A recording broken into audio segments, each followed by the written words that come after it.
उता छिर्ला फेरि जानु ए आई पापड खाएको पिलाउनु पाख्नु यहाँ म भाउजू हामी त्यसरी लिएमै ल धन्यवाद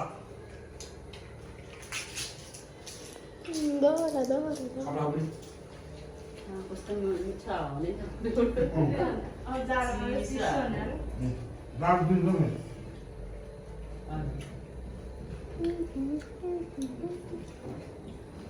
मन्दा त्यो त दाल चाल्नु है बुझ्या खाऊ यहाँ छ खाऊ यहाँ छ नुन थोरै थोरै भयो कि जस्तो मलाई लागेको छ ठिक छ नुन धेरै हाल्नु रोटी मागो खाली अनि खाइदियो अहिले खसी त मैले मेरो तरकारी फेरि सधैँ किन भयो भयो अब होइन ठिकै छ बिस्तारै खानु न